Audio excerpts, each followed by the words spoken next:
স্বাগতম সবাইকে পৌরনীতি ও সুশাসন প্রথম পত্রের 10টি অধ্যায় থেকে টপ 50টি গুরুত্বপূর্ণ বহুনির্বাচনী এমসিকিউ প্রশ্ন ও এর ব্যাখ্যা। আর আমি সাথে আছি বরাবরের মতোই মোহাম্মদ মেহেদী হাসান, প্রভাষক রাষ্ট্রবিজ্ঞান, রাজানগর রানীরহাট ডিগ্রি কলেজ, রাঙ্গুনিয়া, চট্টগ্রাম। তাহলে শুরু করা যাক। ল্যাটিন শব্দ সিভিস এর অর্থ কী? আমরা জানি পৌরনীতি যে শব্দটি আছে এটির ইংরেজি প্রতিশব্দ সিভিক্স, যেটি এসেছে দুইটি ল্যাটিন শব্দ থেকে, একটি হলো সিভিস আর একটি হচ্ছে সিভিটাস, যার সিভিস অর্থ নাগরিক এবং সিভিটাস অর্থ নগররাষ্ট্র। নাগরিকতার সাথে জড়িত সকল প্রশ্ন নিয়ে যে শাস্ত্র আলোচনা করে তাই পৌরনীতি। এই উক্তিটি হচ্ছে প্রফেসর E.M. হোয়াইটের। তার একটি বিখ্যাত গ্রন্থ আছে যার নাম the philosophy of citizenship. Civitas অর্থ নগররাষ্ট্র। রাষ্ট্রবিজ্ঞানের জনক বলা হয় এরিস্টটলকে, তবে আধুনিক রাষ্ট্রবিজ্ঞানের জনক বলা হয় নিকোলো ম্যাকিয়াভেলিকে।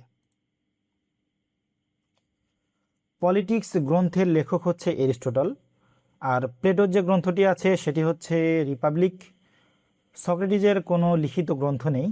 আর এখানে আছে থমাস হবস। থমাস হবসের একটি বিখ্যাত গ্রন্থ আছে যেটির নাম লিভায়েথান। তো সঠিক উত্তর হবে এরিস্টটল। সুশাসন প্রত্যয়টি সর্বপ্রথম কোন সংস্থা ব্যবহার করে? বিশ্বব্যাংক। সালটি মনে রাখতে হবে, সালটি হচ্ছে 1989। গুড গভর্নেন্স শব্দটি এসেছে কুবের নাম থেকে, যে শব্দটি ব্যবহার করেছেন প্লেটো, একটু আগেই বললাম। প্লেটো তার বিখ্যাত গ্রন্থ রিপাবলিকে কুবেরনাও শব্দটি ব্যবহার করেন, যেটির আক্ষরিক অর্থ হচ্ছে জাহাজ পরিচালনা করা এবং যার অর্থ রুল করা বা শাসন। সুশাসনের অন্যতম প্রধান ভিত্তি কোনটি? সুশাসনের জন্য রাজনৈতিক গতিশীলতা প্রয়োজন, এটি প্রয়োজনীয়। বিচার বিভাগের স্বাধীনতা প্রয়োজন।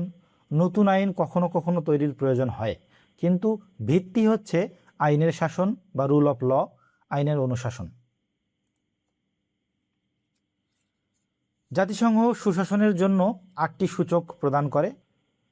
তো এই সম্পর্কে আমার একটি ভিডিও আছে, প্রথম অধ্যায়ের ভিডিওটি দেখলে আপনারা এ সম্পর্কে আরও বিস্তারিত আইডিয়া পাবেন। স্বচ্ছতা শব্দের ইংরেজি প্রতিশব্দ হচ্ছে ট্রান্সপারেন্সি। অ্যাকাউন্টেবিলিটি হচ্ছে জবাবদিহিতা। রেসপন্সিভনেস হচ্ছে সাড়াদান বা সাড়া প্রদান করা। কনসেনসাস শব্দের অর্থ হচ্ছে ঐক্যমত। তো সঠিক উত্তর হবে ট্রান্সপারেন্সি। মূল্যবোধের নির্ধারক হচ্ছে আচরণ, কারণ একজন মানুষের আচরণ দেখে বোঝা যায় যে তার ভিতরে নৈতিক মূল্যবোধ উপস্থিত নাকি অনুপস্থিত। সার্বভৌম কর্তৃপক্ষের আদেশী আইন, এটি মাঝে মাঝে ইংলিশেও আসে। Law is the command of sovereign, এই উক্তিটি হচ্ছে জন অস্টিনের। আইনের সুপ্রাচীন উৎস, প্রফেসর হল্যান্ডের মতে আইনের উৎস 6টি, মনে রাখতে হবে। প্রথা, ধর্ম, বিচারকের রায়, আইনজীবীদের গ্রন্থ, ন্যায়বোধ এবং আইনসভা। তো সবচেয়ে প্রাচীন উৎস হচ্ছে প্রথা। লিবার শব্দের অর্থ হচ্ছে স্বাধীন, যেখান থেকে লিবার্টি শব্দটি এসেছে, যার অর্থ স্বাধীনতা। সাম্য বলতে কি বোঝায়? এখানে সাম্যর খুব সুন্দর সংজ্ঞা দেওয়া আছে। যোগ্যতা অনুসারে সমান সুযোগ প্রদান করা, সে হোক নারী হোক পুরুষ, যে ধর্মেরই হোক না কেন, যে জাতিরই হোক না কেন।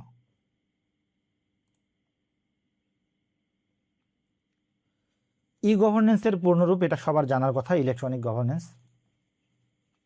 ই গভর্নেন্সের প্রয়োগ ক্ষেত্র মূলত কয়টি? এটি একটু আনকমন প্রশ্ন, এটি জানা প্রয়োজন। ই গভর্নেন্সের প্রয়োগ ক্ষেত্র 3টি। একটিকে বলা হয় G2C, আরেকটি হচ্ছে G2B এবং সবশেষে রয়েছে G2G। তো G2C যেটা, সেটা হচ্ছে গভর্নমেন্ট টু সিটিজেন, অর্থাৎ সরকারের সাথে নাগরিকের যে মিথস্ক্রিয়া সেটিকে বোঝায়। তারপরে আছে G2B, অর্থাৎ গভর্নমেন্ট টু বিজনেসম্যান, বা যে আমাদের কোম্পানিগুলো আছে, বেসরকারি প্রতিষ্ঠানগুলো, সেগুলোর সাথে সরকারের একটি সম্পর্ক। এবং আরেকটি হচ্ছে G2G, অর্থাৎ সরকারের সাথে সরকার, অর্থাৎ সরকারের এক দপ্তর থেকে অন্য দপ্তরের যে দাপ্তরিক মিথস্ক্রিয়া আছে, সেটি হচ্ছে আমাদের ই গভর্নেন্স।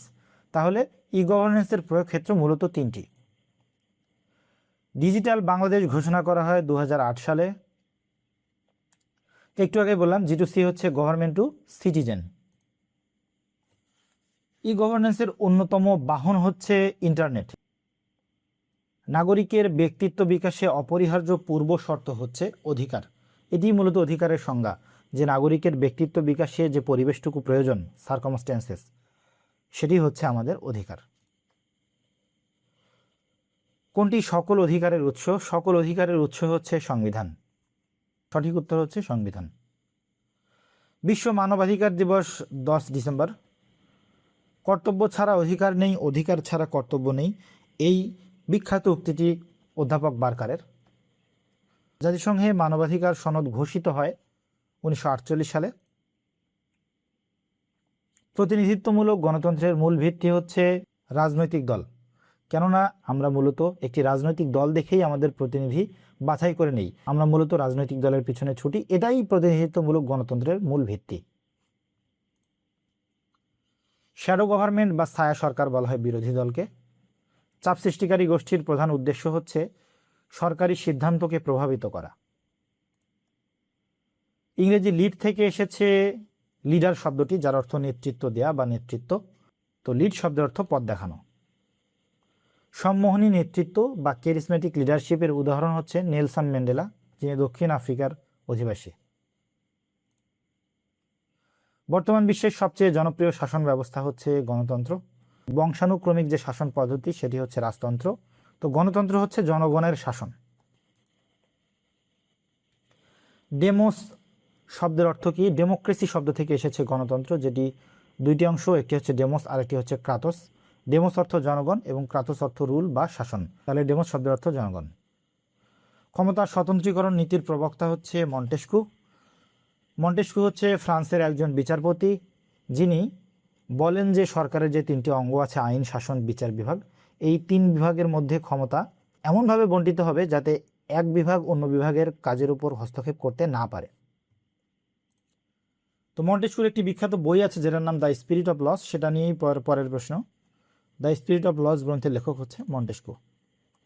বাংলাদেশের আইনসভার নাম হচ্ছে জাতীয় সংসদ, আমরা সবাই জানি। পার্লামেন্ট হচ্ছে ভারতের আইনসভার নাম এবং একই সাথে ব্রিটেনের আইনসভার নামও পার্লামেন্ট। আর কংগ্রেস হচ্ছে মার্কিন যুক্তরাষ্ট্রের আইনসভার নাম, হচ্ছে ভারতের অঙ্গরাজ্যগুলোর যে নিম্নকক্ষ আছে তার নাম বিধানসভা। আর বাংলাদেশের আইনসভার নাম জাতীয় সংসদ। Voice of the people is the voice of god.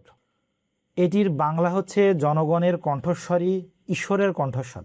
অর্থাৎ এটিতে বোঝানো হয়েছে যে জনগণের সম্মিলিত যে মতামতটা সেটি মূলত এতটাই পবিত্র এবং সত্য যে এটিকে একজন ঈশ্বরের বাক্যের সঙ্গে তুলনা করা হয়। এই শব্দটি জনমতের সাথেই সম্পৃক্ত। জনমতের বাহন কোনটি? জনমতের বাহন হচ্ছে সংবাদপত্র এবং জনমতের প্রাথমিক মাধ্যম হচ্ছে পরিবার, এটা সবার জানার কথা। তারপরে আছে রাজনৈতিক সংস্কৃতি শব্দটি প্রথম ব্যবহার করেন গ্যাব্রিয়েল এ অ্যালমন্ড। মনোভাব, বিশ্বাস, অনুভূতি ও মূল্যবোধের সমষ্টিকে বলা হয় রাজনৈতিক সংস্কৃতি। আদর্শ আমলাতন্ত্রের উদ্ভাবক হচ্ছে ম্যাক্স ওয়েবার, যাকে বলা হয় আমলাতন্ত্রের জনক। আমলাতন্ত্রের ইংরেজি প্রতিশব্দ বিউরোক্রেসি, যার বিউরো শব্দের অর্থ হচ্ছে টেবিল বা ডেস্ক, এই জন্য বিউরোক্রেসিকে বলা হয় টেবিল বা ডেস্ক গভর্নমেন্ট। আমলা শব্দটি কোন ভাষা থেকে এসছে? অনেকে যাদের মনে থাকে না তাদের উদ্দেশ্যে বলি। আমল বলতে একটা শব্দ আছে, আমরা জানি আমল, নেক আমল, বদ আমল, আমল থেকে আমলা, ঠিক আছে? তো আমলা হচ্ছে একটি আরবি শব্দ। লাল ফিতার দৌরাত্ম্য। তো লাল ফিতার দৌরাত্ম্য বলতে আসলে বোঝায় আমাদের যে আমলাতান্ত্রিক জটিলতা আছে, যেখানে ফাইলগুলো সরকারি দপ্তরে এক টেবিল থেকে অন্য টেবিলে শুধু ঘোরাঘুরি করে, মানে কাজের কাজ কোনোটি হয় না, এটিকে মূলত লাল ফিতার দৌরাত্ম্য বলা হয়। তো এখানে সঠিক উত্তর হবে ক। জাতীয়তার ইংরেজি প্রতিশব্দ কোনটি? ন্যাশনালিটি। নেশীয় শব্দের অর্থ হচ্ছে বংশ এবং নাতুস শব্দের অর্থ জন্ম। জাতীয়তাবাদের জনক বলা হয় নিকোলো ম্যাকিয়াভেলিকে, জাতিরাষ্ট্রের স্বপ্নদ্রষ্টাও বলা হয় তাকে। নিজের দেশের প্রতি গভীর ভালোবাসার নামই দেশপ্রেম। ধন্যবাদ সবাইকে এতক্ষণ সাথে থাকার জন্য। আর অতিরিক্ত 50টি এমসিকিউ প্রশ্নের একটি শীট দেয়া থাকছে কমেন্টে। দেখা হবে পরবর্তী ভিডিওতে। আর এরকম আরও ভিডিও পেতে আর্জেন্টিনা বা ব্রাজিলের পাশাপাশি আমাকেও সাপোর্ট করুন। সবার সুস্বাস্থ্য কামনা করে এখানে শেষ করছি। খোদা হাফেজ।